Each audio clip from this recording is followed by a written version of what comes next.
जय माता दी। जय माँ कामाख्या। घर में यदि क्लेश हो, घर में आए दिन परिवार के सदस्यों में मारपीट होती रहती हो, अशांति हो, घर में दुख हो, धन की कमी हो, दरिद्रता हो, यानी क्लेश, दुख, अशांति, दरिद्रता और रोग और शोक, यदि इनमें से कोई भी चीज हो तो एक अचूक उपाय है। रोजाना करें। घर परिवार का कोई भी सदस्य कर सकता है, चाहे स्त्री हो या पुरुष हो। स्त्री अशुद्ध अवस्था में यह उपाय न करे। अशुद्ध अवस्था का मतलब बहुत से मनुष्य जानते नहीं हैं कि रजस्वला क्या होता है, अशुद्ध अवस्था क्या होती है, मासिक धर्म क्या होता है, एमसी पीरियड क्या होता है। क्योंकि मैंने कई ऐसे जवान 20-22 साल 25 साल तक के लड़के से पूछा कि तुम रजस्वला शब्द को जानते हो, तो उनका कहना कि मैं नहीं जानता रजस्वला क्या होता है, मैंने नहीं पढ़ा। मैंने कहा एमसी पीरियड समझते हो? बोले नहीं, मैं नहीं जानता एमसी पीरियड क्या होता है। मैंने कहा मासिक धर्म जानते हो? बोले महीने का धर्म क्या होता है हमें नहीं मालूम, हमारे माता पिता ने नहीं बताया। तो इसका अर्थ ये हुआ है कि जिस घर के अंदर रजस्वला अवस्था में, मासिक धर्म की अवस्था में, एमसी पीरियड की अवस्था में या स्त्री के अशुद्धता की अवस्था में खाना पीना बनता हो, ऐसे घर के मनुष्यों को इनका शब्द मालूम ही नहीं होता है। और ऐसे घर के अंदर क्लेश, दुख, अशांति, दरिद्रता, रोग, शोक होता ही होता है। मानो या न मानो, ये पूर्णतः सत्य है। नहीं मानोगे तो कष्ट की प्राप्ति होगी, और वह कष्ट बहुत भारी कष्ट होगा।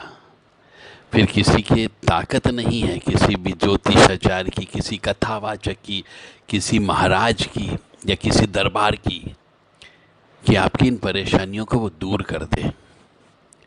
आप चक्कर लगाते रहेंगे, मस्के मारते रहेंगे, पैसा खर्च करते रहोगे, पर आपका इलाज नहीं होगा। तो अशुद्ध स्त्री को ये उपाय नहीं करना जो मैं आज बोलने जा रहा हूँ। तो मासिक धर्म की अवस्था में स्त्री के द्वारा खाना पीना नहीं बनाया जाना चाहिए, झाड़ू पोंछा नहीं करना चाहिए, बर्तन भांडे साफ नहीं करना चाहिए, कपड़े भी साफ नहीं करना चाहिए। अन्यथा घर में रोग, शोक, दुख, दर्द, दरिद्रता अवश्य होगी। तो उपाय ये बताने जा रहा हूँ मैं कि रोजाना यदि कोई मनुष्य गाय के सूखे उपले पर, यानी गाय के सूखे कंडे के ऊपर कपूर और गुड़ और घी और काले तिल, ये 4 आइटम है। कपूर ले ले, गुड़ ले ले, घी ले ले और काले तिल ले ले।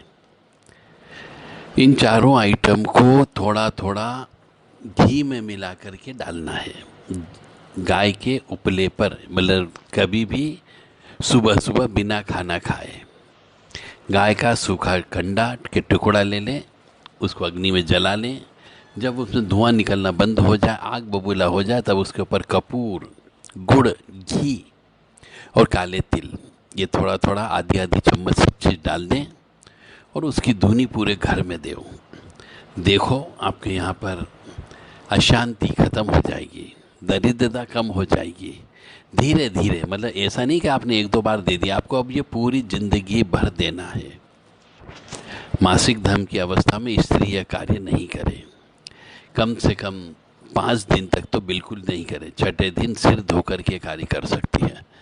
और अपने घर में रहने वाले बच्चों को, बच्चियों को मासिक धर्म क्या होता है यह जरूर सिखाएं। स्त्री की अशुद्धता क्या होती है अवश्य दिखाएं। क्योंकि ऐसे घरों में, जिन घरों में ये मालूम ही नहीं चलता है कि स्त्री अशुद्ध हुई है या नहीं हुई है, क्योंकि वो खाना बनाती, नॉर्मल रूटीन वर्क सब पूरा करती है, तो बच्चों को मालूम ही नहीं होता, विशेष तौर से लड़कों को, कि उनकी माँ या उनकी बहन मासिक धर्म से हो गई है। और ऐसी अवस्था में ऐसे बालकों का मानसिक रोग की उत्पत्ति हो जाती है। मानसिक रोग कई बार स्त्री को भी हो जाता है, पति को भी हो जाता है, बेटे को हो जाता है, भाइयों को हो जाता है। तो मानसिक पागलपन की बीमारी सिर्फ और सिर्फ रजस्वला अवस्था में, अशुद्ध अवस्था में भोजन बना करके खिलाने पिलाने से होती है। अगर मानसिक रोगी नहीं रहा तो उसका पारिवारिक जीवन खत्म हो जाता है।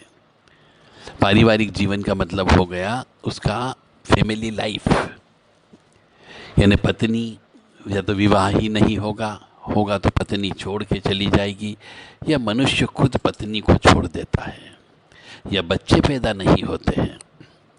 मतलब ये एक ऐसा दोष है, रजस्वला अवस्था में खाना बना करके खिलाना, ये अक्षम्य अपराध में आता है। तो मुझे उम्मीद है कि आप जो मेरी आवाज़ को सुन रहे हैं वो ऐसा अपराध न करें। आप किसी भी कथावाचक से पूछ लो, किसी भी महाराज से पूछ लो, किसी भी दरबार लगाने वाले मनुष्य से पूछ लो, किसी भी साधु संत त्यागी तपस्वी से पूछ लो, सब यही कहेंगे कि यह अशुद्धता है। और इस अशुद्धता में जहाँ पर प्रवचन होते हैं वहाँ पर नहीं जाना चाहिए, तो भी पाप लगता है। जहाँ पर पूजन अर्चन होता है वहाँ नहीं जाना चाहिए, जहाँ पर यज्ञ होता है वहाँ पर नहीं जाना चाहिए, जहाँ पर माँ भगवती दुर्गा जी बैठी हो, काली माँ बैठी हो, किसी झांकी में भी बैठी हो तो झांकी देखने भी नहीं जाना चाहिए। अन्यथा कष्ट भोगने के लिए तैयार रहिए। ये कड़वी बात अवश्य है और आपको बुरी भी लग रही होगी, परंतु मेरा धर्म है बोलना, तो मैं तो बोलूँगा। अब आप चाहें तो सुने, आप चाहें तो ना सुने, और मानोगे तो सुखी रहोगे, स्वस्थ रहोगे, प्रसन्न रहोगे, और नहीं मानोगे तो दुख, कष्ट, व्यथा, पीड़ा, परेशानी भोगने के लिए तैयार रहो। माँ भगवती आप सबको सद्बुद्धि प्रदान करें कि रजस्वला अवस्था में आप खाना पीना नहीं बनाएं, रजस्वला अवस्था में घर में झाड़ू पोंछा नहीं करें। रजस्वला है ना स्त्री के मासिक धर्म, जब स्त्री को मंथली 3 दिन अशुद्धता होती है, जब उसके शरीर से खून टप टप चूता है, उस अवस्था को रजस्वला अवस्था कहते हैं, मासिक धर्म बोलते हैं उसे। ऐसी अवस्था में जो स्त्री पूजन अर्चन करती हो, हवन पे बैठती हो, उसको भयंकर यातना झेलना पड़ती है। लड़के की तरफ से भी, बहू की तरफ से भी, पति की तरफ से भी यातना झेलना पड़ती है, और शारीरिक कष्ट, सबसे बड़ी बात है शारीरिक कष्ट भोगना पड़ता है जिसकी आप कल्पना नहीं कर सकते। और बाद में वो रोती है, खूब रोती है भगवान के सामने कि हाँ मैंने गलती की, परंतु भगवान कहता तुमने जो कर्म किया, जैसा खेत बोया है कर्मों का, उस खेत में जैसे बीज लगाए हैं मैं वैसा ही फल तुम्हें दूंगा। मेरा कोई रोल नहीं है तुम्हें सुखी रखने में और दुखी रखने में। तुम इस कर्मों की खेती में जैसे बीज बोओगे वैसे ही फल तुम्हें प्राप्त होंगे। हमारे शास्त्रों में इस मासिक धर्म के बारे में बहुत कुछ लिखा गया है। आप शास्त्र नहीं पढ़ते हो, ये भी आपका दोष है। ना अपने माता पिता ने पढ़े, ना आपने इस शास्त्रों को पढ़े। तो इस दोष की वजह से भी आपके जीवन में जन्म पत्रिका अच्छे होते हुए भी आपको कष्ट भोगना पड़ता है, दुख भोगना पड़ता है, दरिद्रता भोगना पड़ती है। जय माता दी, जय माँ कामाख्या। तो यदि सुखी रहना चाहते हो तो इन नियमों का पालन करो, लक्ष्मी की कृपा चाहते हो तो इनका पालन करो, घर में सुख शांति चाहते हो तो इन नियमों का पालन करो कि गाय के सूखे गोबर, जिसको उपला बोला जाता है, उसको जला करके कपूर, गुड़, घी और काले तिल आदि आदि चम्मच डाल करके घर में धुनी दीजिए, और उस समय पे ओम नमो भगवते वासुदेवाय इस मंत्र का जप करना है।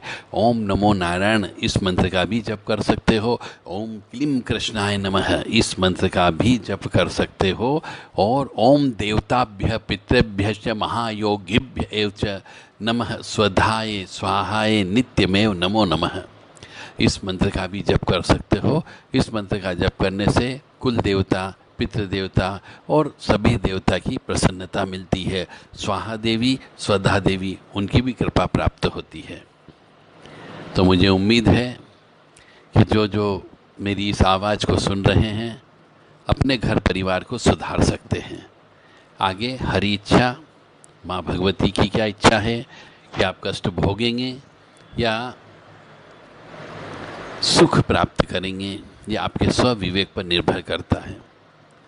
यदि पुरुष है तो इस बारे में ज़रूर विचार करें, और स्त्री नहीं मानती हो तो फिर मेरे हिसाब से ये आपका दुर्भाग्य है कि आपको अपने जीवन में कष्ट भोगने के लिए तैयार रहना है। जय माता दी।